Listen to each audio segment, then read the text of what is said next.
Welcome everyone to this, the second in a lecture series called Silk Road Imaginaries. We had our first talk a few months ago, and this lecture series will continue into the next academic year with a third lecture in the fall quarter. Silk Road Imaginaries aims to foster critical approaches to the historical study of the phenomena that we call the Silk Road, a framework that has enormous potential, but also presents enormous conceptual pitfalls historiographically. And our project is aimed at cultivating, as I say, more critical approaches to the concept of the Silk Road, giving the term greater analytical clarity, greater historical usefulness, and in particular to bridge historical conversations across different languages, Anglophone, Chinese, French, etc. For today's talk, I'm delighted to welcome Professor Hugh Kennedy, who is the professor of Arabic at the School of Oriental and African Studies at the University of London. I will keep my introductory remarks very brief so that we can hear from Hugh as much as possible. But Hugh is among the most eminent historians of the Middle East, really over the past century or so, has authored a truly remarkable number of books, all of which are enormously consequential in the field. I think around 24, but frankly, too many for me to count. I tried to do so today and really lost track. That's how productive a scholar he has been, and he's accomplished such work while also guiding and mentoring countless students and having a positive and really determinative impact, even on many scholars in the field whom he has not met or who have not met him, so directly and indirectly. And his talk today, The Globalization of Baghdad, an Imperial Capital and its Global Entanglements, promises a fresh perspective on the history of the Silk Road in the first millennium. In conversation with Professor Kennedy, we have two colleagues, Professor Yexuan Chen from Sun Yat-sen University in Guangzhou, who completed his PhD in the program at Baghdad, Peking University, one of the leading centers of scholarship on the Silk Road, arguably the leading center for scholarship on the Silk Road today, with an important tradition and an expertise in Tang maritime trade. And Professor James Morton joining us from the Chinese University of Hong Kong, who's a historian of what I like to call the very late Roman Empire or the Byzantine Empire, and especially its legal traditions, which of course are crucial for understanding the politics, the society of the empire, but of course also its economy and its commercial economy. So these two scholars, I think, will provide invaluable perspectives from their respective regional areas of focus on the work that Professor Kennedy will present. So please join me in welcoming Professor Kennedy.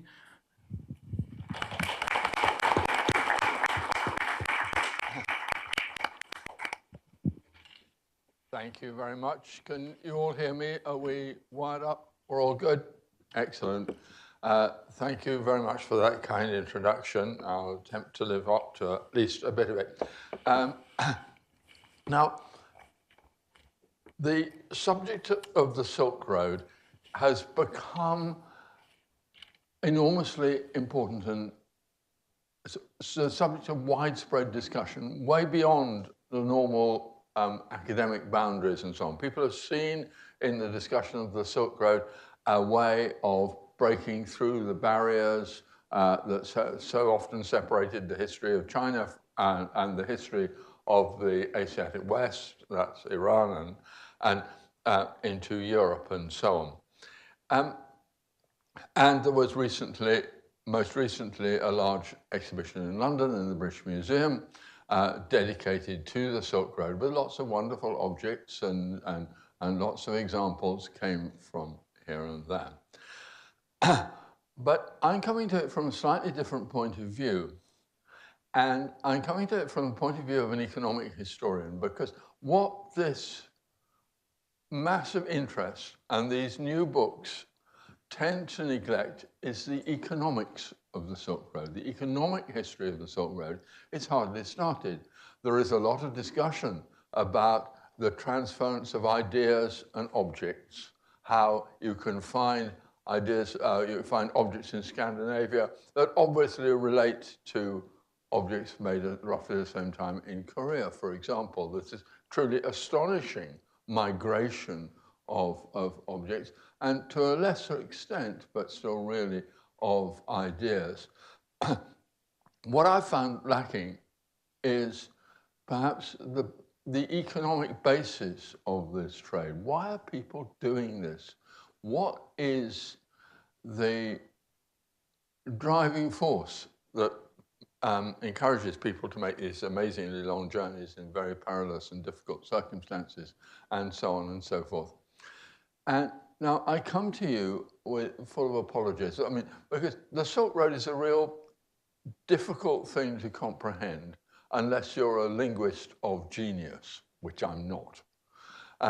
Because it tends to be that everybody who looks at it, it comes from one linguistic or cultural background. I come from the background of Arabic and Arabic sources, Persian, Iranian, if you like, sources, a bit as well. But I'm painfully aware that I'm very ignorant of Chinese material. I don't read Chinese, and there are all sorts of things that I'm missing. And one of the reasons why I was so keen to come here and so keen to accept Richard's invitation was to hear voices from, as it were, the other linguistic backgrounds, linguistic areas, and so on, and see that, do you think? Now, what I'm going to talk, or what I'm going to try and discuss, is really the question of how the Silk Road changes in response to changing economic and political ideas and facts on the ground, if you like. There's an idea that goes through it, going through the British Museum exhibition. I thought the Silk Road is like always the same, that it starts off in the late first millennium before the Common Era, in the Han Dynasty and so on. And more or less it continues all the way through. And that people are still sending camels through the Taklamakan Desert and so on, from one side to another. And I want to start off with this, beginning this short talk, with suggesting this is not true. That Silk Road, in the sense of the road through Central Asia, is very busy at some times, and at other times, nobody's going there at all. And one of the reasons we can understand what's happening and what the Silk Road is by looking at these breaks and trying to work out why it is that people are doing a lot of this at one time and not very much another. And in that way, because when you look at disruptions, you know this from all sorts of areas of historical research, when you look at disruptions, all sorts of things become obvious in a way that they're not when you're looking at, as it were, plain sailing. So what I want to do, first of all, is to suggest what this break is, and then a bit more why it happens. And I'm going to zoom through various slides just to bring this. This is what might be called the classic map of the Silk Road. It's one I had made, but it deals with all sorts of things. And you can see you've got all sorts of routes through Central Asia, and you've got routes, the maritime routes, down the Red Sea, down the Gulf, around past the Straits of Malacca, out to China, and so on. And this is often presented as a description of the sea routes, as if all these things were happening at the same time. And I want to suggest that they are not. What I do, my first piece of evidence, if you like, is to look at the routes to the Far East as described by an Arab author, Ibn Khordadbeh, and I'll just bring his name up because it's Ibn Khordadbeh is about halfway down there. Now, he is an important figure because he is an administrator. He's working in the court of Baghdad in around 830, 840, almost exactly the time, and I will come back to this, almost exactly the time as the famous Belatung ship got wrecked on Java. This is the world he's coming from. And his job for the bureaucracy, the Abbasid bureaucracy, was as what's sometimes called a postmaster, Sahib al-Barid, but basically somebody who organizes information systems and so on and so on. So he knew what he was talking about. His book is not as well known as it might be because it's not that full of entertaining anecdotes. In fact, various of his contemporaries in Abbasid political culture said Ibn Khaldun's book is full of facts. It's basically boring, only of interest to people who are carrying bundles of letters around and so on. But for us, it's extremely interesting because he is no doubt, he's a shrewd contemporary observer. And if you plot his descriptions of the routes of between the East and Western Asia, if you like, during this period, this is what you find. And you will see at the, sorry, I think I've probably got a pointer here, which might make life a bit easier. Yeah. I'll do it on this map. No, that's not. Anyway, Malish, as the Arabs say, we'll have to get by without it. You can see that there is indeed a northern Silk Road or northern route that goes overland. And Ibn Khaldun, being a Abbasid Baghdadi bureaucrat, of course, starts in Baghdad. Where else would you start when you want to describe what's going on in the world? And he starts and he describes in quite a lot of detail the routes to the east through Hamadan, Rai, Nishapur, Samarkand, as far as Tashkent, and as far as the upper reaches of the Oxus River Valley. And then it stops. There are no places beyond that. People don't go, merchants don't travel, there are no places of commerce. And then when he's finished discussing this, he goes back to discussing the sea routes. And here, he takes us all the way down the Gulf and obviously around India and across to the Straits of Malacca and then up to southern China. He knows all about these things and he tells us about them and so on. The implication is surely that by the time he is writing, then the routes to India look like this. You'll also notice just at the side that nothing happens in the Red Sea. Everything happens in the Gulf through Siraf to Obolla and so on and so forth. And that, again, is something we ought to take cognizance of. So the argument is, let's give you some broad history detail. The argument is that there had been a great tradition of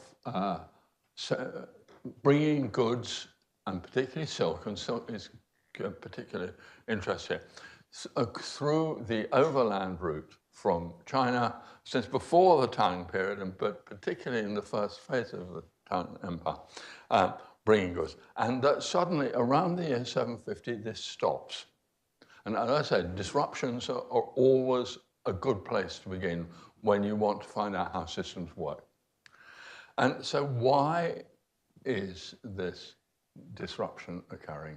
Why do people no longer bring goods on the overland route? And here I'm related to, again, perhaps I'll go down to the sources that I've been using, people who know much more than I do, and particularly I'm interested here in the work of Helen Wang and Valerie Hansen. Helen Wang, who works at the British Museum, and particularly as elaborated by Etienne de la Vézière, whose book, Sogdian Traders, you'll see up there. And it's really these scholars, and perhaps everyone knows about this already, these scholars who concentrate on silk and the importance of silk, and above all, the importance of silk as an alternative currency, the importance of silk as a way of transferring value from one part of the world to another. This silk is in what is a rather strange English word called bolts. I mean, it's just wrapped up bits of silk. There was an example of this in the British Museum exhibition, and it was quite striking because when you read in the imaginaire, exactly the imaginary that Richard was talking about then, you imagine that these silks are beautifully patterned garments and you know, finely woven, gorgeous colours and so on. The bolts of silk that were found in the archaeological evidence look like stale French bread. They're about the same size, more or less the same colour. There's no vestige of decoration or anything on them at all. This is raw silk packed like really small. It's not the sort of thing that you can show to people in the bazaar in, as it were, Torfan and do business like that, or the bazaar in Samarkand. It's a way of transferring value. Why is this important?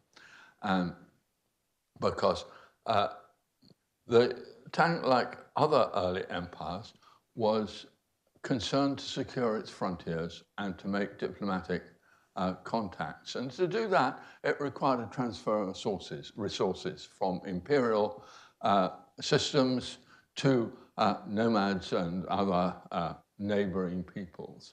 Now, the Romans did exactly the same. The Iranians did exactly the same. And the way they did it was by minting precious metal coinage. Mostly in the Roman context, it was mostly gold by the late Roman period. In the Iranian context, overwhelmingly silver, those dirhams or drachms, which were the dollar of early medieval trade throughout Western Eurasia. But the Tang dynasty, and here I know I'm talking about things I don't really understand completely, was unable to produce this sort of precious metal coinage. There were lots of coins made, but they were made of, they weren't made of gold and silver, and as a result, they were extremely inconvenient to transport in large quantities. They were too heavy. They weren't worth enough. Silk was a much better mechanism for transferring value than the coins that were available to the Tang administration. And so this is how the system worked, that the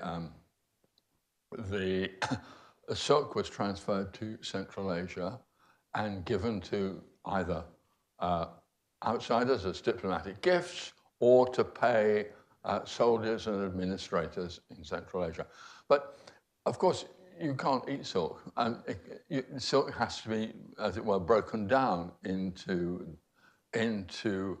usable quantities. And this is where the Sogdians, the Sogdian princes of Central Asia come into this, because Sogdian businessmen of Central Asia come into this because they could buy the silk and give in exchange those goods that people wanted, whether it was very simple stuff like things to eat and drink, or whether it was the things that people in the West could produce, horses, for example, and even woven textiles and so on. So the point, and this, the Sogdian merchants then transferred, moved on to Western Asian markets, to Iran and to the Byzantine Empire.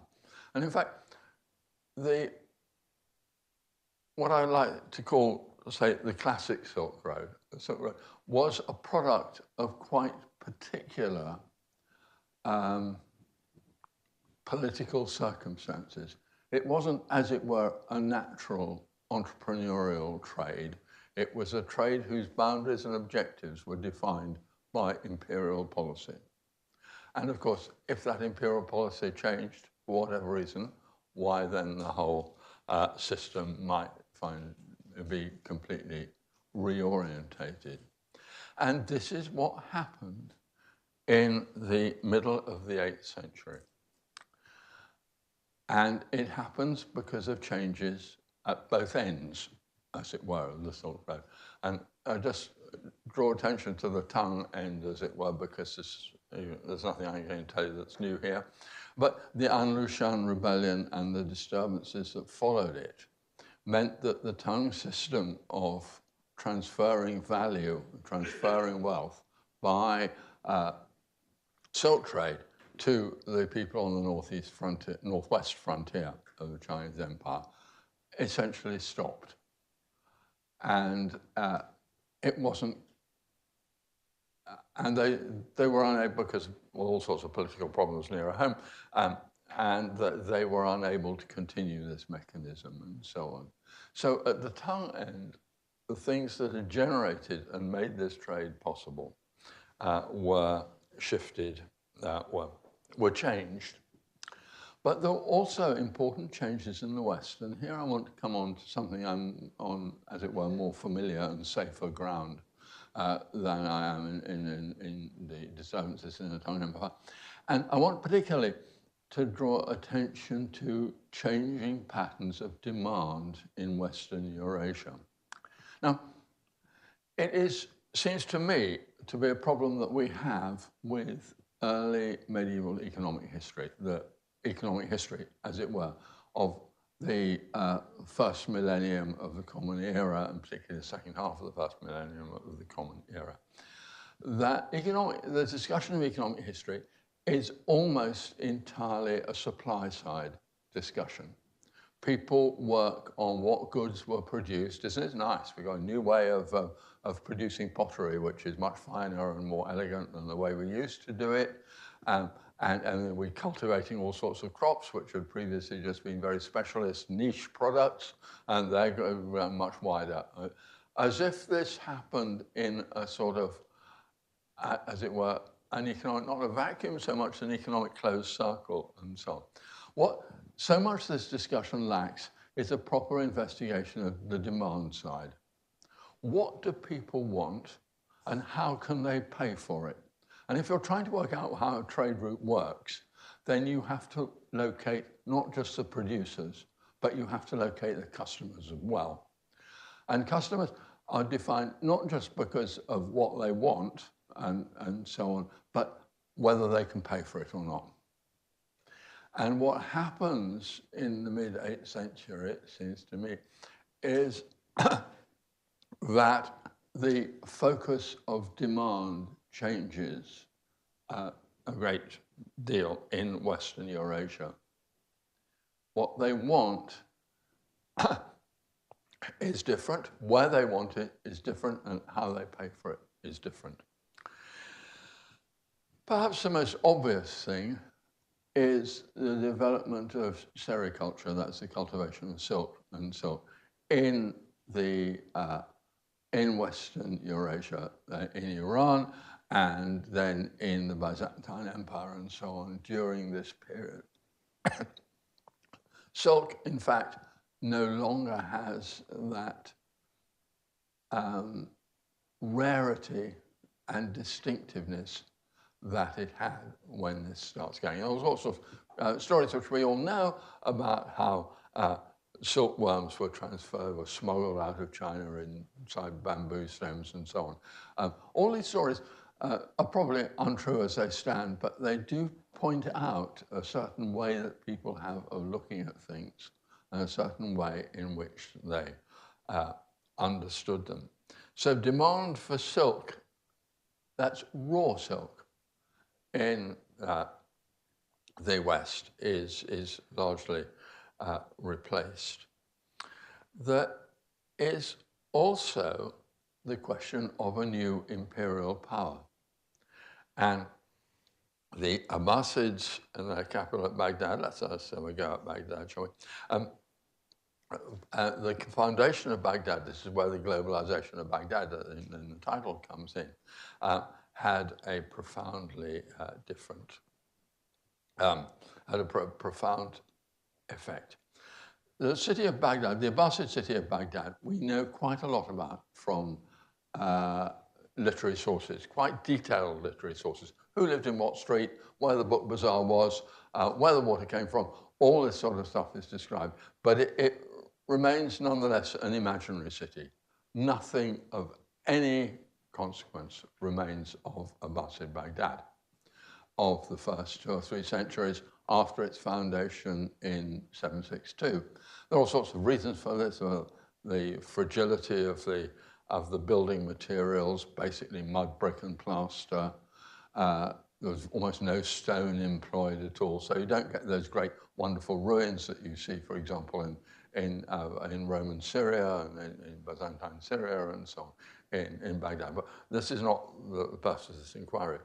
It became very rapidly a very important and rich city. And it became an important and rich city because of the fiscal system, which had been of the early Islamic world, a fiscal system that had been originated at the time of the first Muslim conquests in the 630s and 640s, but which was developed and refined by the Abbasid period. The Abbasid government, when it was working well, which it did for 150 odd years, collected large sums in taxation. And increasingly, as time went on, the taxation was collected in coined money. That is to say, in the early days, there was taxation was paid sometimes in, as it were, wheat and barley and blah, blah, blah, goods in kind, in fact. By the period we're looking at, and by, say, the year 830, let's go back to that year when Ibn Khaldun was writing and the Belaton shipwreck was sinking. When we go back to that, taxation was paid in coined money. And it was paid to people who were the fonctionnaires, the officials of the employees of the government. And this, most of the largest number of these were the military. Military salaries were by far the largest government expenditure. But other people too had salaries, the bureaucrats, because if you've got a system of collecting taxation and paying salaries, then you have to have a significant number of people who can read and write and add up. And they have to be professionals at knowing who's got paid, where the tax is coming from, who gets paid, and all these other things. It's very important for the development of that secular culture, which is a characteristic of the Baghdad of this period. But again, that's something that we should just leave on one side. It's a very big market, therefore, because of this centralized fiscal practice. Furthermore, it's a very consumerist society. I suppose all societies in various ways are likely to be consumerist, but it's very consumerist in the sense that conspicuous consumption was the way in which you defined your status. You showed that you were part of the elite. You showed that you were a successful person by displaying stuff, by displaying goods and so on. And well, this came in lots of different ways, in lots of different circumstances. The one which has concerned us most, of course, is the question of textiles. Textiles which you could wear in the street and show people how well you were doing. And this textiles is something I'll come back to in a bit longer. But there are all sorts of other forms of conspicuous consumption. What sort of animals you rode? Very important that. If you were, and the highest status things that you could ride in the streets of Baghdad were mules. Not horses, though horses were super for, for warfare and indeed for racing. But mules, they were, because I don't want to go too hard down this road, but mules have a limited life and they don't produce any offspring. So a mule is a mule as long as it can work, but it doesn't breed more mules. I don't want to make this point of it. What else are you going to do?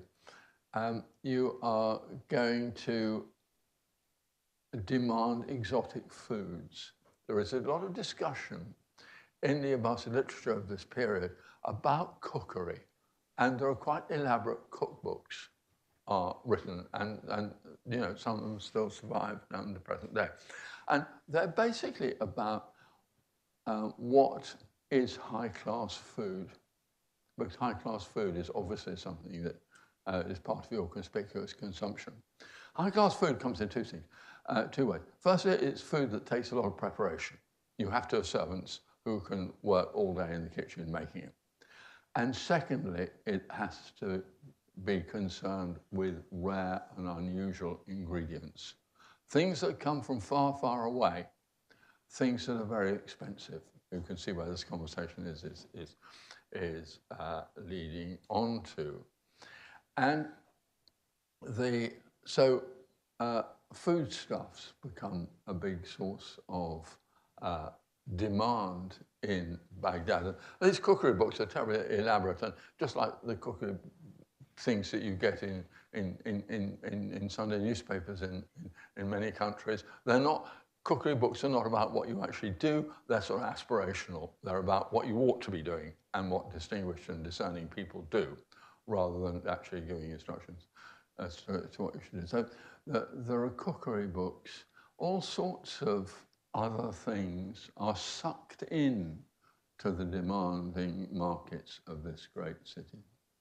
Take rock crystal, for example. Rock crystal is a quartz-like stone that can, with great care and skill, be carved to make wonderful jars and glasses and so on. And rock crystal, however, is not just very difficult to work, but it's very difficult to find.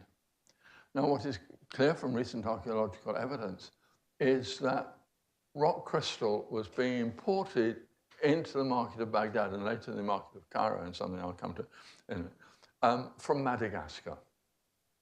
Okay? So the economic pull of the Baghdad market, this is why I'm coming back to globalization, the economic pull of the Baghdad market included Madagascar in the world system in a way that had absolutely not been done before. And if you want to know why the people of the Comoro Islands are Muslims to the present day, then it's because they're on a staging post to Madagascar. And so the market of Baghdad, this is a city of 500,000 people. We think the efforts to define the number of people who actually lived in it, it's of course very difficult and random. It was probably a city of 500,000 people. And quite a lot of them actually had money to spend on not just staying alive, but the little luxuries of life and things that went beyond what they actually needed. And this generates demand whose areas, whose tentacles, as it were, stretch far beyond the boundaries of Iraq and Mesopotamia and so on. Take one little item of foodstuffs. And those are those very small black spices known as cloves in English. I'm sure you all know, and there must be all sorts of local words for cloves. Now, cloves are found in the cookbooks of Baghdad. Cloves, indeed, occasionally, very occasionally found in royal cuisine in Western Europe in the early Middle Ages. Cloves, until the 19th century, when cloves were started to be cultivated in Zanzibar and so on, cloves were found in two little islands off the Indonesian archipelago. That was where they came from. They didn't come from anywhere else. Now, no Muslim merchants that we know of ever went to these two little islands. But the demand of Baghdad generated a cabotage. And by cabotage, we mean trading that goes from one little ship to one port and then change. So the same goods actually try and go through a lot of different hands. There's not one ship sailing from northern Indonesia to Baghdad and so on and so forth. And so the market of Baghdad generates a lot of custom and so on, a lot of business, and generates all sorts of new business. Now,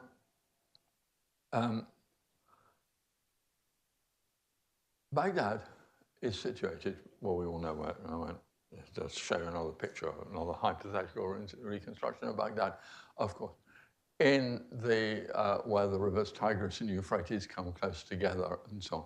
And when Abu Ja'far al-Mansur, the caliph, was founding this in the year 762, there's quite a lot of discussion in the sources, people saying you should build a tower, you should build a city there and there. But one consistent feature is connectivities. It wasn't built in a place that was easily fortified. There was some chat about how rivers can be used as moats and so on. It's not, the discussion is not about the fortification, the discussion or the security, the discussion is about connectivity. And the sources make it clear that goods could come from everywhere, down the Tigris and Euphrates rivers and so on, which was mostly foodstuffs, grains and things to feed this enormous population. But they all, the sources lay emphasis on goods from India and China, the Indian Ocean area, come to Baghdad. They don't talk about things that come on an overland Silk Road. That doesn't mean that the Central Asian parts of the Islamic domain were economically neglected and so on. It's just that the nature of commerce changes. Now, let's go back or forward. There's a famous reconstruction of the history of Baghdad with the round city in the middle and the various canals and rivers and so on, which I've written about in other places, but I don't want to do that. I want to go back to Ibn Khaldun's map. The fact that the economic center of the Western Eurasia had shifted to the Mesopotamian river valleys meant that the maritime routes had precedence over the overland routes. There were still a lot of things made in Central Asia, in places like Samarkand, Bukhara, and so on and so forth. But when we read the list of these things that were created, there were all sorts of metalwork and goodness knows what else, and there are fabrics, but the fabrics are not silks.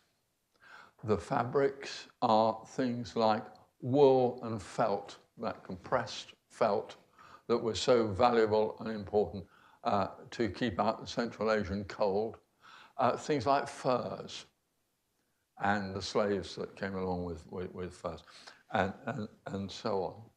The manufacturing and commerce of Muslim Central Asia, in fact, was reorientated away from the commerce with China and East Asia towards a commerce that went from Muslim Central Asia to Iraq. And this commerce was for all sorts of things. One of the most intriguing things, I'll just say, is the dried melons of Merv. Now, the dried melons of Merv may still exist, actually, or still produced.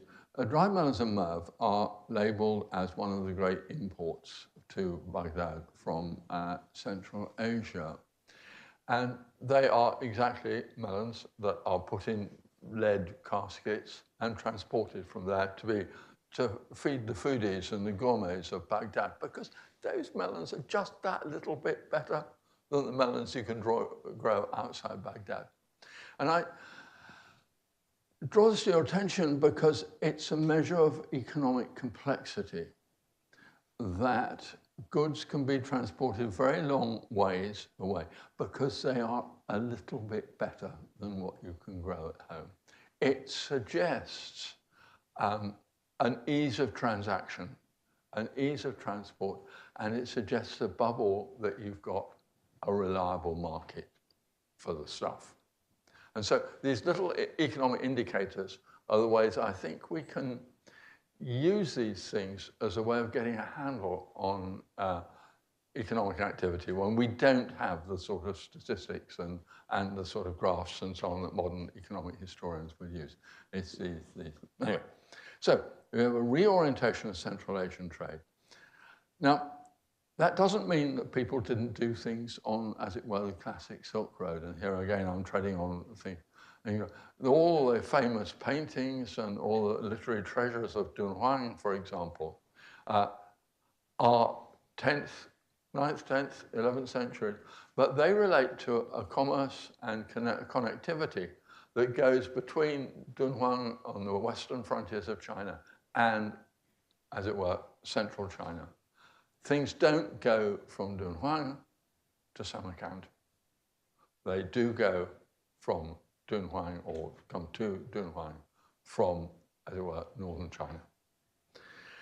And this is, again, a fundamentally changing thing.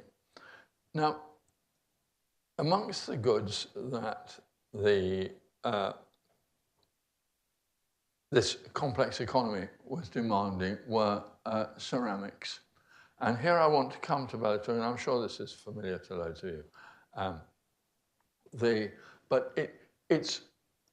Balaton shipwreck is extremely remarkable because here is a reconstruction of the ship, needless to say, it's not the original ship.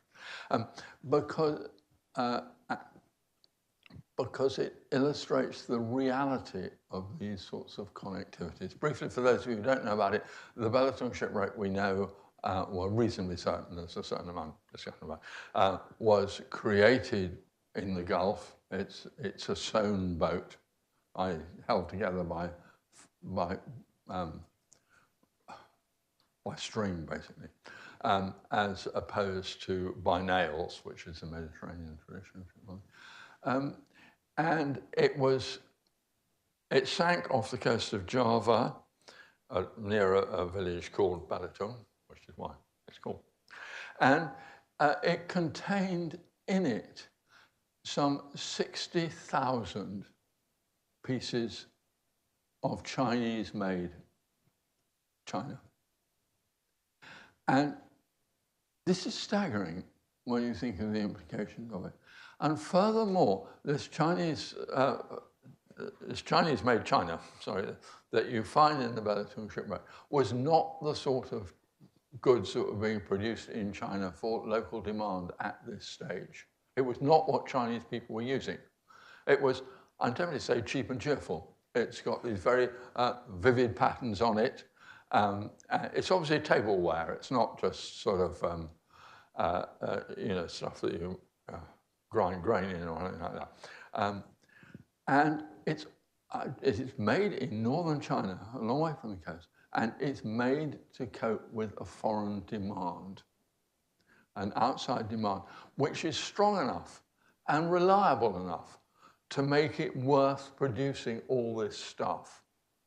And the knowledge that if it doesn't sink, which of course is a disadvantage, but if it doesn't sink, then there's enough of it then there's a big enough market to mean that you're making a profit on it. And this is another thing. It's another way in which we can approach things like the size of an economy without having any statistics to say that each year 200,000 Chinese bowls were exported or anything like that. But we can see that this was a large-scale and continuing trade in ceramics, and of course a trade by sea. It was a shipwreck. Obviously, it was being transported by sea through the Gulf and so on. And Ibn Khaldun and his contemporaries come back to him, talk about what was imported from the Far East. They would have seen it. And it contains things like aloe wood and all sorts of spices and rare and exotic things. And it also includes silk. But the words for silk are different. It's not the basic Arabic haria, that's being talked about. It's talking about woven silk and silk that is in fine fabrics, i.e., this trade is not the shifting of, as it were, raw silk as a way of transferring value. It's much more what we might think of as a conventional view of the silk trade, that it is a woven and manufactured fabrics being transported to the Middle East, because people in the Middle East could make their own raw silk, but the Chinese material was of a quality and so on that made it worth transporting all this way. So it's not just that that silk is going a different way, but it's that different sorts of silk are coming in different ways. And I think that points to an important point. Sorry, it makes an important point. And I'll finish up with this. The role of the state, what the Muslims of the period would have called the sultan, which is a word that's used for government authority. So later on it becomes the title of a ruler, like the Ottoman Sultan and so on. But sultan, up until the mid-11th century, is a word that's used for the government. The overland sea trade, Silk Road, was a product of government action and a product of the way that government financed itself and moved value around from one part of the empire to another. The trade that we're talking about that comes to Baghdad was not a question of government initiatives. This was not a trade route that was controlled by the government. One thing is in this whole discussion that's sort of, I think, completely unrealistic. You read about people saying, oh, it was all about control of trade routes. Governments had to control trade routes. That's why they're sending military expeditions and so on. I think this is, in almost every case, untrue. That control of trade routes is not how it worked. And I could go on talking about that. What the Sultan in Baghdad contributed to this trade was not sending ships. There were no government ships. The Sultan played no active role in commerce at all. It didn't do that. Still less there was any, as it were, naval protection or sailing ships to make the seas safe or anything. But the government did, the Sultan did contribute one thing which is much more important than any of those things. It contributed a large, prosperous and reliable market. And that's what generates economic activity rather than, or this sort of economic activity, rather than government supervision or taxation of trade and so on. And this is what I mean, and this is why I introduced the idea of the globalization of Baghdad as an important way of understanding the different sorts of trade and the different ways that trade moves during this period. I could go on, which I won't, but I will just for a second, to talk about the way in which trade shifts from the Gulf to the Red Sea around the year 1000 of the Common Era. And this is to do with the way in which Cairo and Egypt take over from Baghdad and Iraq as the main markets in the Middle East. And that is connected, finally, this really is the end, I'm not going on. It finally connected with another sort of globalization, and that is the coming of the Franks and Frankish merchants, by which we mean Western European merchants. The coming of Frankish merchants to the Eastern Mediterranean, which then gives rise to a whole lot of new trading patterns and so on. But so I hope it's probably, I can't help feeling that a lot of this must be familiar to lots of you already. But I'm trying to, I think, make points about the Silk Road, but also trying to experiment with different ways of writing and thinking about economic history in a pre-statistical era. Ladies and gentlemen, thank you for your attention.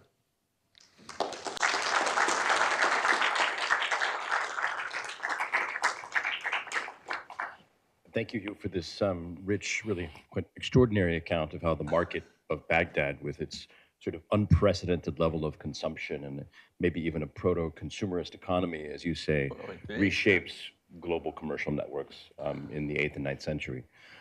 So Hugh, if you'd like to come take a seat, and then we'll have Professor Chen respond for a few minutes before turning to Professor Morton. Thank you for Professor Kennedy's wonderful lecture. And it has so many excitements on me. Firstly, you said that the cookbooks were very important. And I think so. I think that it not only reflects the cuisine, but also the mixture of different cultures. And today, in Hong Kong, we can eat a lot of food from the other countries. Last night, we tried the cuisine from Thailand. And actually, I think that in Baghdad, because it's a very important metropolitan, the people living there can try a lot of food from the other countries. But I want to highlight that that the cookbooks it also reflect the exchange of spice, because this spice is one of the most important the most important goods in the maritime Silk Road. And secondly, I want to use your map.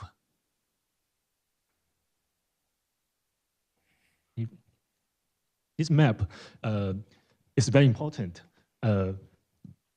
It's the route to the east according to Ibn Haladabir. And actually, it's the maritime Silk Road, the so-called maritime Silk Road, according to today's scholars. And we can see that there's a very important port called Hangfu. Hangfu is actually Guangzhou, and we can and the archaeologists find some relics of the yachts in Hangfu or in Guangzhou, because the Muslim merchants they came to Hangfu and they found the trading diaspora there. So it reflects the international tradings. Mm-hmm. And also, secondly, you highlight the value of coins, especially Chinese coins. And this Chinese coins, its name is Kai Yuan Tongbao. We find some Kai Yuan Tongbao or Chinese coins in the Balitung shipwreck. You have highlights its value.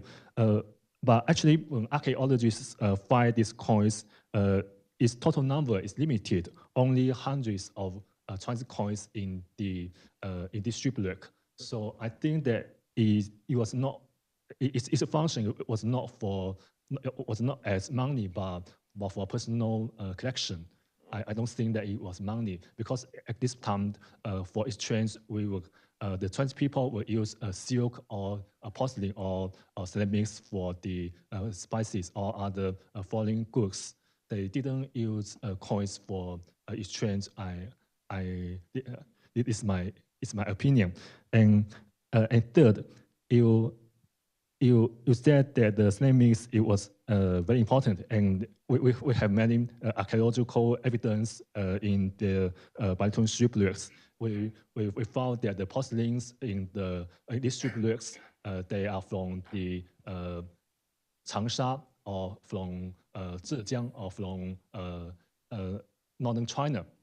So we can see that this trade of porcelain collected the inner market and the international market together. So it is very important for the economics in Tang China. And some scholars have done some study in this field. And Professor Chen Zhiwu of Hong Kong University, he and his team had done the latest study in this field, the pattern of ceramic trade. And fourth, it's my question. I just want to ask you that why the Muslims adore the Chinese porcelain? Is it for religion purposes or not? I think that they use Islamics is for cleaning, because they want to clean before doing the religious rites. Yeah, not only for the daily purposes, and and and another question, because the time is limited, I want to ask you the last question. Some scholars argue that some scholars argue that the international merchants in this period, in this time period, they are all coming from Iran. They are Persian merchants. Do you think that this idea is right or not? They think that they are not actually they are not the Arab merchants, but Persian merchants. Do you think that this idea is right or not? And this is my comments and questions.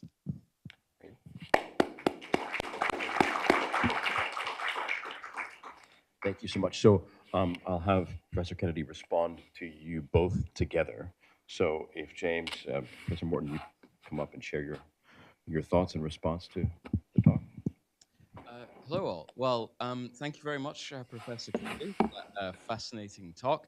I think you made a number of very important and interesting points there. If I can also make use of your slides for just a moment, let's see if I can find the slide. Here we are. So when people, this is something that Professor Kennedy said at the start of his talk, when people think of the Silk Road in popular culture, we often have this image of like an actual road, a road from China, perhaps going all the way. You can see up in the top left corner there, Byzantium. So I've been asked here to give the kind of the response from the Byzantine perspective, insofar as I can.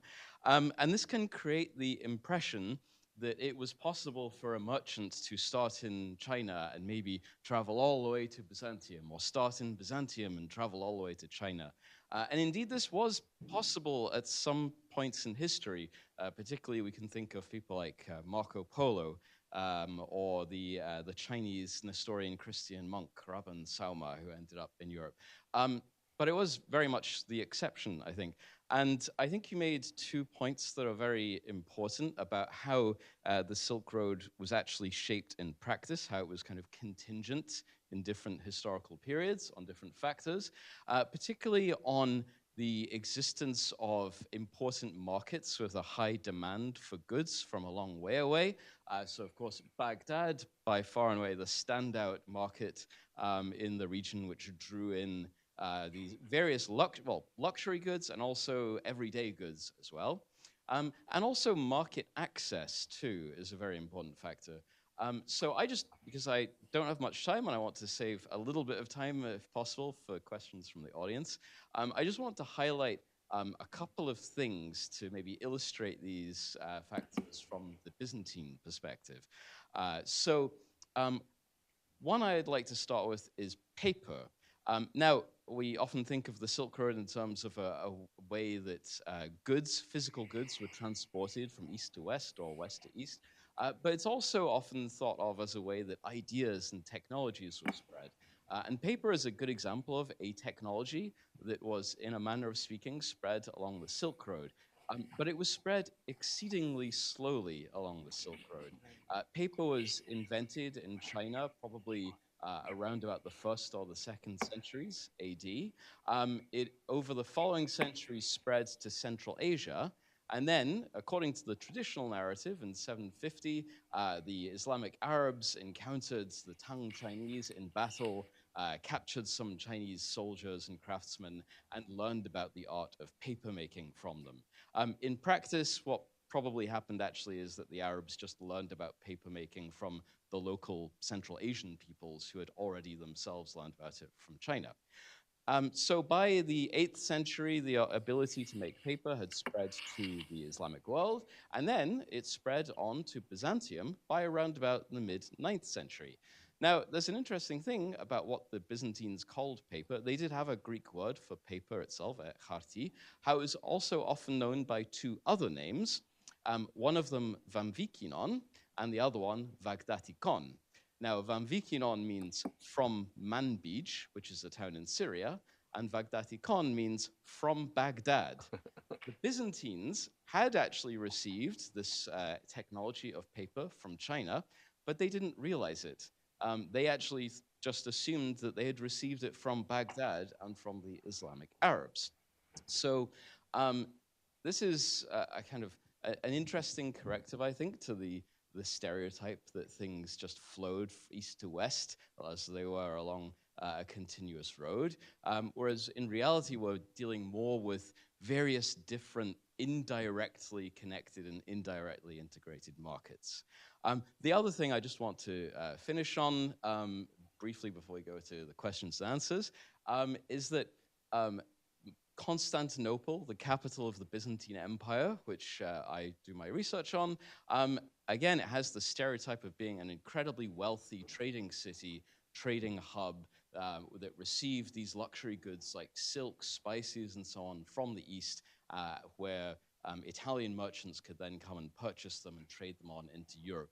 And this is indeed true, but again, if you look at the economic history of it, this didn't really start to happen until the 11th and 12th centuries, which is, as Professor Kennedy mentioned at the end of his talk, when the market had started to shift from Baghdad to Cairo, largely as a result of increased demand from Western Europeans, from the Franks. So again, this is another example of how the shifting of markets and the shifting of demand, I should say, markets with demand for goods, can then also affect the wealth of other cities. This is really how Byzantium, how Constantinople came to be such a wealthy trading city. Anyway, time is short, so I'll leave my remarks there. I'm afraid I don't have any of my own questions to ask you. I found your talk so convincing and persuasive. I don't really feel the need to ask any questions, so I'll save time for everyone else. Thank you. Thank you, James and Yexuan, for your very generous comments and responses. And I'll give Hugh the opportunity to respond to you in turn before we then open up the conversation to questions from all of you. No, thanks for both your comments and so on. I think the whole business of coinage that Professor Yexuan was talking about is very interesting. I'd like to know more about this. The question of the design of the fabrics of the pottery, of the Belatung pottery and so on, is a very interesting one. I don't think it's to do with Muslim susceptibilities at all. It's a sort of curse, really, when looking at the history of the Islamic Middle East. We somehow assume that everything is to do with religion, or that religion is what most people thought about, and so on and so forth. I think there's lots of evidence that most people were indifferent to religion, or it was something that passed them by. You know, we mustn't necessarily think. What there is in the cookbooks, and it's perhaps reflected in this, is a concern for hygienic and elegant eating. And that was part of good manners, and that's what part you made you a proper person. You shouldn't spit in your food. You shouldn't cough all over other people's food. You should wash your hands before you eat and things like that. That was very much part of what being a properly brought up Muslim was about. But it's not really about religion. It's about social hygiene and food hygiene and so on. So I mean, perhaps I'm making too much of this, but I think we must try and avoid talking about Islam when discussing the history of the Middle East too much, because it can give us a perspective that doesn't reflect so much on everybody's everyday life and experience. And thanks for the remarks about paper in Byzantium. You know, I had no idea. I mean, of that. The whole question of adoption of paper is oh, yeah, I've probably said enough, but it's a question of the Baghdad market and with all the questions of adapting and adopting new technologies, there are two things, aren't there? Firstly, there is a new technology to adopt. The second is there is a demand. It satisfies a demand within the society. It satisfies a need. If it doesn't satisfy a need, it's just a curiosity that, oh, well, quite interesting, but nothing to do with that sort of attitude to it and so on. The Abbasid administration uses gigantic quantities of paper, like all bureaucracies, and it needs a huge amount of writing materials and so on. If that sort of demand hadn't been there, then nobody would be interested in paper at all. Well, and your point about the paper is in use in those areas of Central Asia that became Muslim before the famous Battle of Talas and the capture of things. Anyway, but thanks for both your comments, actually. One important point, the advertisement for the event said that we would conclude at 7:10. And so those of you who've been promised the opportunity to depart at 7:10, I'd like to say that that opportunity still stands. So please do not feel shy if you do need to leave, if you have other plans. But of course, I'd like to take 20 minutes or so, maybe up to 7:30, to handle, to deal with questions from the audience. So do we have any questions for Hugh? I see one up there. Oh, also the button in front of you, this high-tech device, if you click on that button and it lights up green, we'll be able to hear you. I must warn you that I'm a little bit deaf. I try to pretend not to be, but it is a reality of that. And so you need to speak a bit clearly. Professor Kennedy, thank you for your presentation. Can you hear me all right? Yes. Good. You know, your map is quite interesting because what it misses is Africa and misses Europe. Of course, what we're talking about is the Silk Road. But at the same time, if you think about Europe, we talk about the Dark Ages. So you've got the contrast of the Dark Ages of Europe around the same time where we were really flourishing in trade and the Silk Road. Yeah. And another flourishing part of trade is if you take the Malian Empire in Mali, where they had in Timbuktu, which is topical at the moment, they had a university there around 1250, about 20,000 students. And it was the first university, I think, in Africa. And they were in the heavy industry business at this time when the Silk Road was going on. Their heavy industry was salt mining and gold. Yeah. And they transported salt and gold all the way over from West Africa, all the way over to Mecca. And when they had a caravan trail of gold coming in, and when it arrived, it collapsed the gold market. That was quite interesting. But that was a very interesting trade route that was going on in the Australian, in the African route as the Silk Road was happening. And so, and then you've got at that time, you've got the Dark Ages of Europe when they were really, really thick and not doing very much.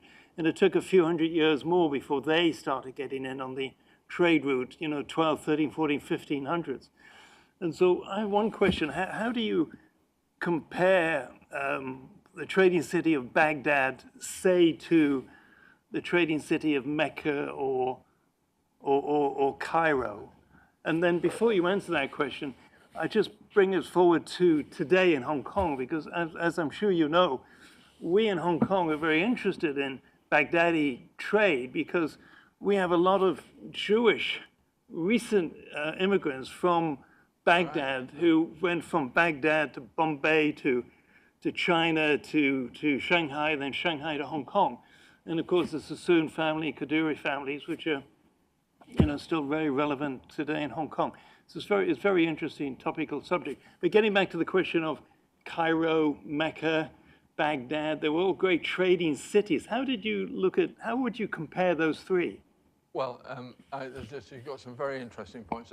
I had these maps made because just to make a particular point about routes from Iraq or from Western Eurasia to the Far East. I could have had a whole another series of maps made, and you're right to talk about African trade and the trade up the Volga as well into what is now Ukraine and Russia and so on. It's booming at the same time. It's just there are a limited number of things you can put on a map without getting it very confused and so on. But you're making a very good point there. There are two things here. Mecca was an important center of trade, despite what various scholars like Patricia Crono have said and so on, at the time of Prophet Muhammad. Yeah. And that was the trading, and particularly the export of precious metals from mines in the Hijaz, was a major feature of, or major economic backdrop, if you like, to the emergence of Islam. By the time of, certainly by the late 7th century, the early 8th century, Mecca had ceased to be a commercial center, except at the Hajj. People coming on pilgrimage did a lot of buying and selling. That's one of the ways they financed the pilgrimage. So when the pilgrims were there at the time of the Hajj, there was quite a lot of commercial activity, but it was connected with the Hajj. It wasn't. Mecca had never very many people. I mean, there's no water for a start. I mean, it's a very improbable place for a city. Cairo is the great thing. But this is essentially, this is sequential. Baghdad falls in the 10th century, Cairo rises in the 10th century. And that's what drags the sea routes from the Gulf to the Red Sea. Even though, indeed, as Richard was telling me with his experience of sailing, the Red Sea is a terrible sea to navigate, and the winds are all in the wrong directions and so on. The Gulf is much easier. Nonetheless, it was the rise of Cairo meant that Red Sea trade picks up and the Gulf trade almost disappears.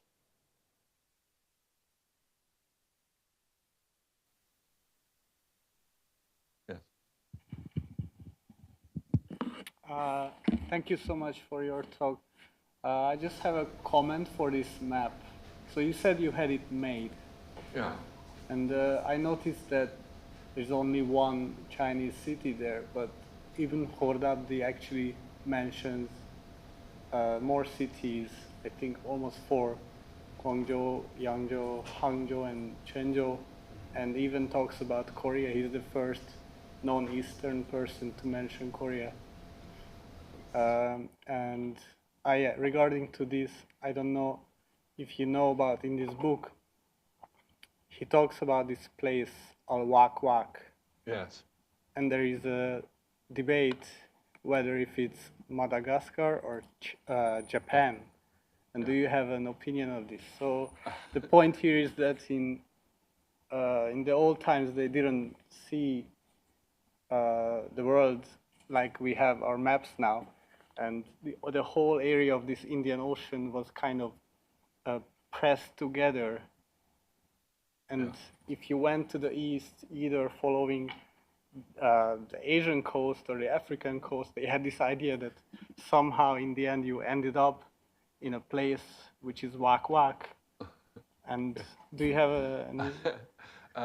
Yeah, so you're right. I mean, I should go back to this map. I mean, I had it made by a cartographer because I wanted a map that showed clearly what my argument was about.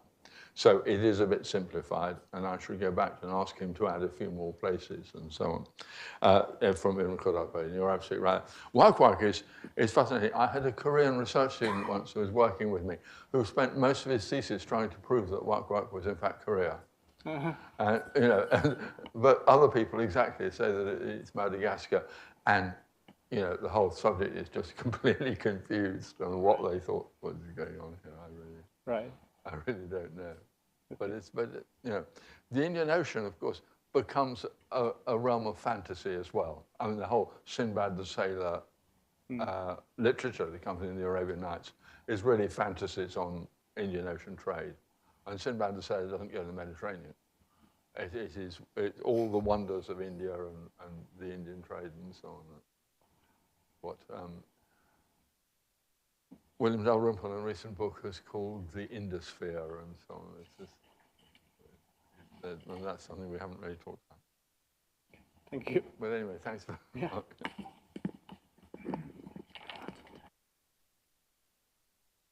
Yes.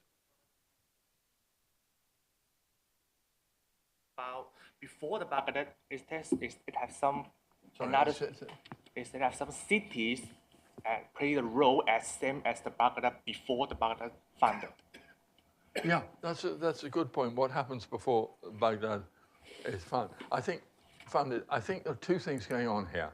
One is which there are other cities where there were markets, and particularly Basra. And Basra is a very important commercial city. Basra is founded at the time of the earliest Muslim conquest. It was already 150 years old or whatever before Baghdad was founded. And of course, when the Umayyads were ruling, then Damascus was a big commercial city. But Baghdad was a commercial city and a city on a size that had not existed in the in the Middle East, and size does matter. I mean, just at the most basic level, if you've got 500,000 people, all of whom hope to have one meal a day, you've got to import an enormous amount of food. Now, when we come to look at ancient Rome, if you look at the history of ancient Rome, there's enormous literature about the feeding of ancient Rome, which might have had a population of up to 1 million and so on. Books and books about it. If you want to find anything in the literature about the feeding of medieval Baghdad, nothing at all. It's a subject that really needs to be investigated because the gathering of supplies, and we see a lot about this in the sources, the gathering of supplies for everyday life in this city creates a huge economic system. And it's like so many things in the history of the Islamic world, it's hardly been looked at all by modern scholarship, either in the Middle East or outside. But that's the closest I can give to an answer to your very interesting question, actually. It's something I've thought about, but not really. And of course, there's Constantinople as well. But Constantinople at this stage was much smaller than, I think, was much smaller than Baghdad in terms of the number of people. So I'm just curious, out of nothing, how much pricier, if there's a way for you to know how much pricier is the product of silk or other, whatever they import in Baghdad or other places versus in China? Because I imagine the road is so difficult to navigate through. The premium of trading should be very high. So if there's a way for you to know how much is it more expensive, whatever. Yes. Yeah. Yeah, it would be wonderful to know the answer to your question. But I just can't think of any way in which, well, somebody must be able to do this, but of comparing prices and so on. And it's obvious that there was money to be made, otherwise people wouldn't be doing it. Yeah. But how much it was and so on, it's impossible, I think, to say. But if, you know, it'd be a great research project if somebody look at it.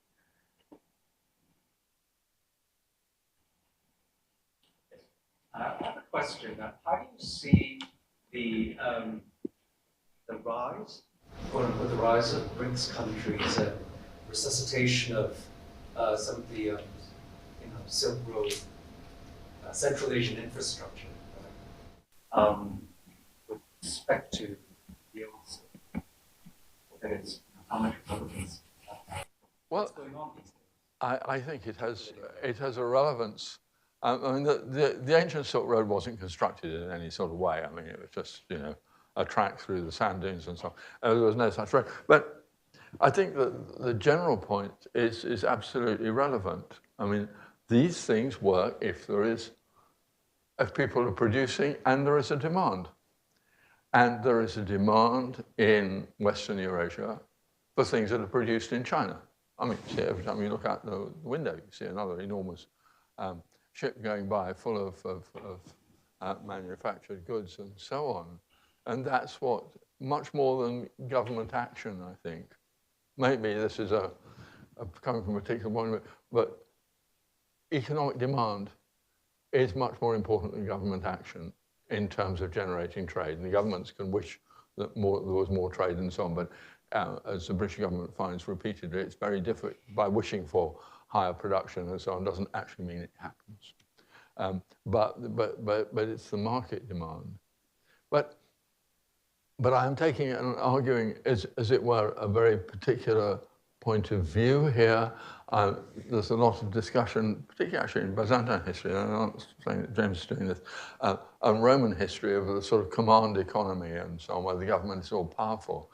I'm perhaps arguing for a sort of neo-Keynesian position where it's basically the market. But what the government can do is provide not a market, and it can provide a certain amount of security so that people can go from one town to another without being robbed, basically. But apart from that, there's no, as it were, government investment in trade. The government is a market, but it's not much more than that. Oh, that's a very important thing. Yeah. There's some, yeah, Sarah. Inspiring talk. I am a bit curious about, are there some really important cities or towns in the hinterland of Baghdad to as a support of it? And I'm also quite curious because I'm thinking the part about the recipes, the cookbook is so interesting, and I would want to know that could it also be an evidence for like about the agricultural of Baghdad or some nearby area, like what kind of crops it would grow or like similar stuff.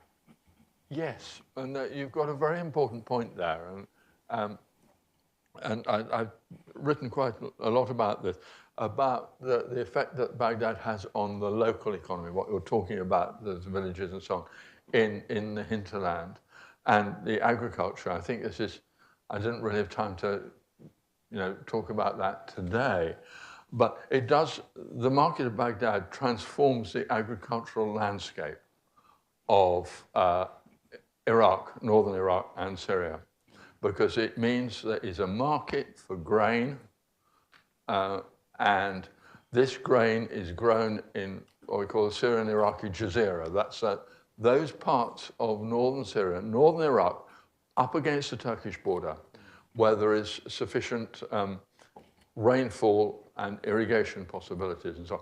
And we can see that on the landscape from the archaeology, the appearance of lots of new small towns and villages during exactly this period that I'm talking about. And that collapses during the 10th century. We find a lot of these, not just the towns and villages, but a lot of the irrigation systems are abandoned at that time. And there's a lot in the literature, people traveling and saying, this used to be a wonderful, rich country, and now nobody lives here anymore, or they've all gone off and become Bedouin nomads or whatever they've done. But you're absolutely right. This is another half of this whole discussion, is the localized globalization. That's not a very good phrase, but the effect that the growth of Baghdad has on the hinterland of Iraq and Syria is a big thing.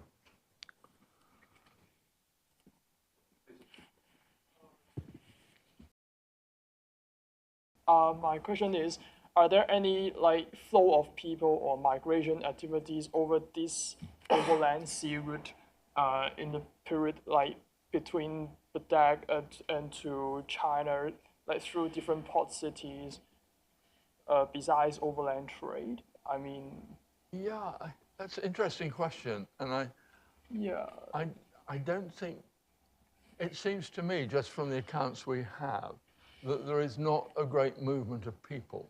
We know there were a lot of traders at one stage in Arab and Persian traders in China, because there was a civil war insurrection. A lot of them got killed.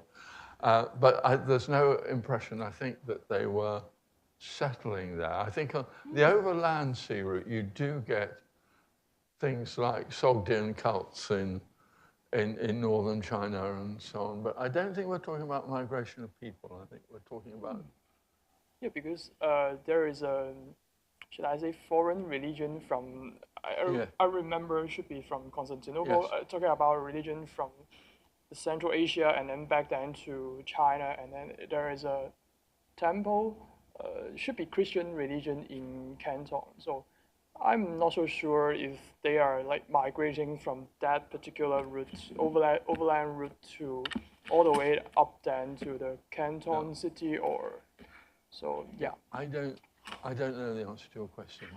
No, I'm just curious. Thank you for that. Never mind. It's not very helpful. No, it's fine. Thank you.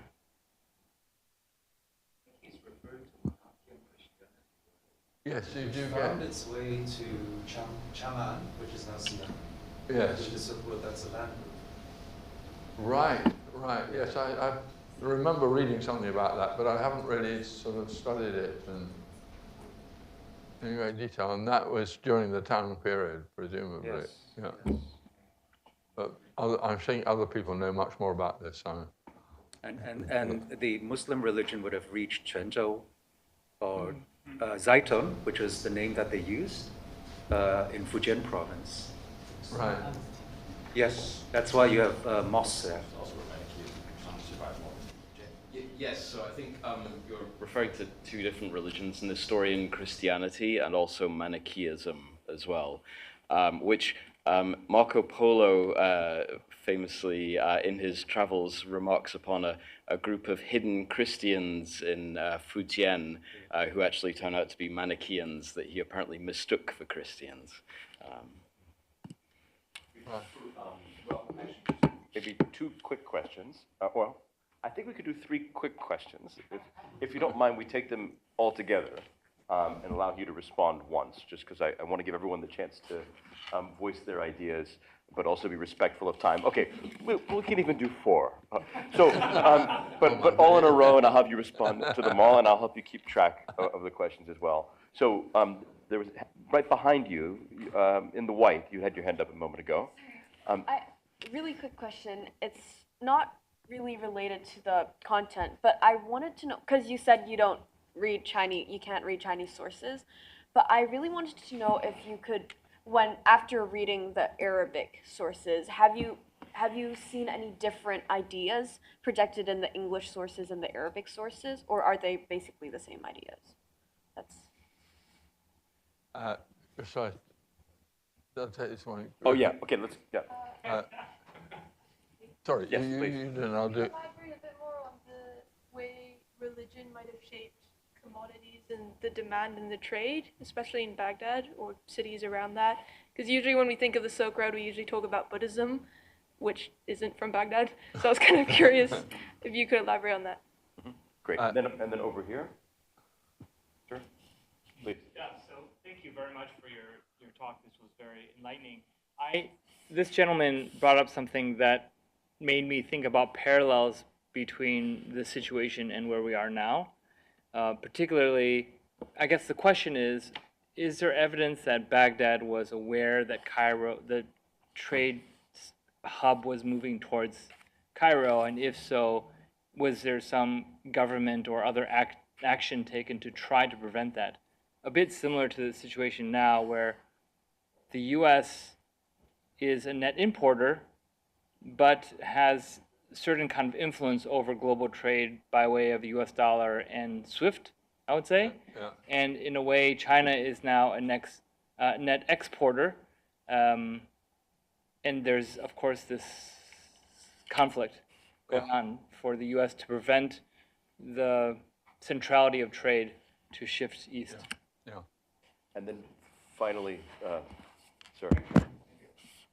I'm particularly interested. I assume, those who travel at sea and on land, they are employees, right? They are not the entrepreneur. So I wonder, is there any business structure like the East India Company of British Empire at that moment of time? Yeah. Yeah. So we start off here with the different attitudes of different sources. It's difficult to tell. I don't think so. I work from the Arabic sources, and because I think that's the way you have to start off with people like Ibn Khaldun, who was actually there at the time and was writing in Arabic, and that's where you have to start off with. And I think there's been far too little of people reading these sources carefully, and you have to listen to the sources.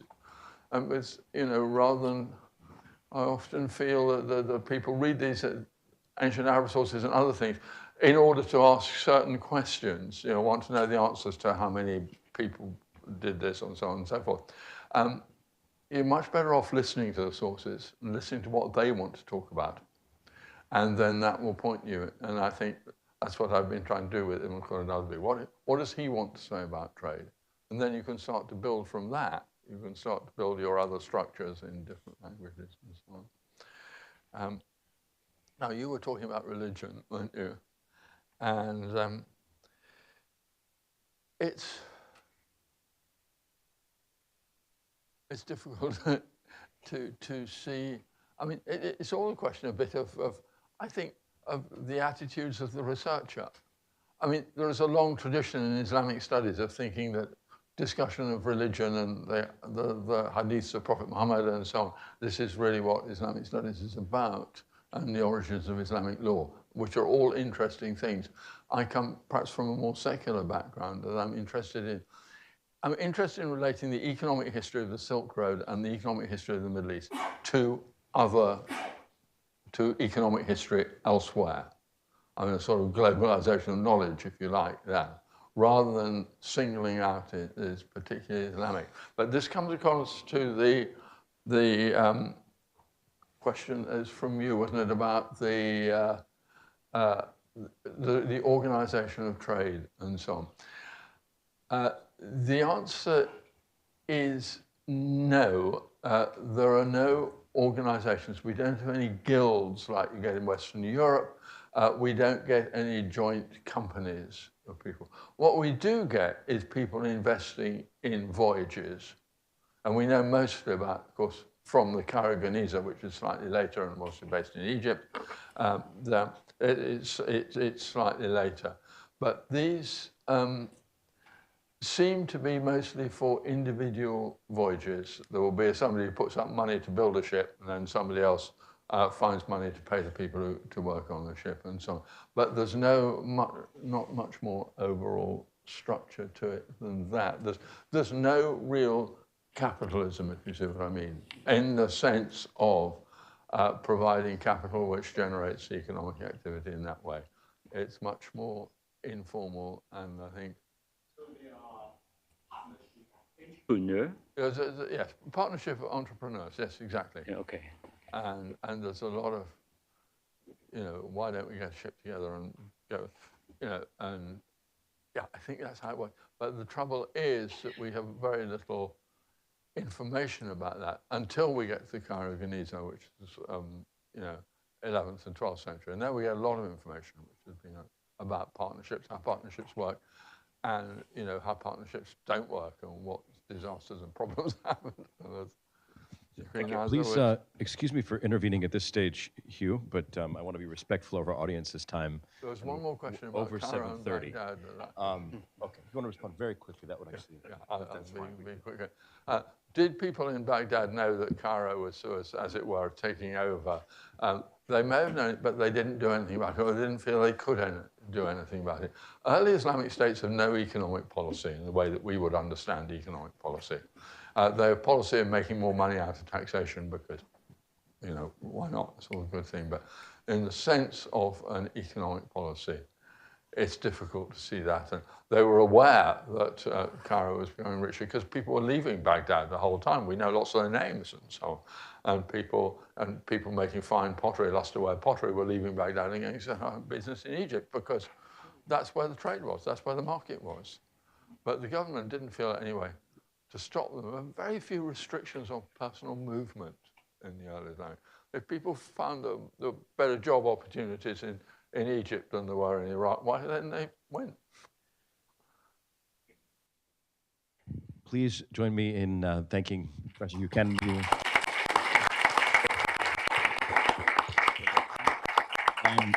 And also, if we could have a second round of applause for the staff here at the University of Chicago Center in Hong Kong, which I think puts on, they put on what are, to my mind, the best organized events at the University of Chicago as a whole. And I also neglected to recognize that this is a venture that's supported not only by the University of Chicago Center here in Hong Kong, but also by the Neubauer Collegium at the university back on campus in Chicago. So we hope to continue this lecture series in the upcoming academic year. So if it seems that this audience found these questions really engaging, which is wonderful to see. And I hope to host a similar event in the fall quarter. And it would be great to see many of you there. Well, there will be more information forthcoming. So thanks again. Have a great evening. Well, and thank you very much to you all for being here, for listening and producing such interesting, challenging questions. I hope I've managed to answer some of them.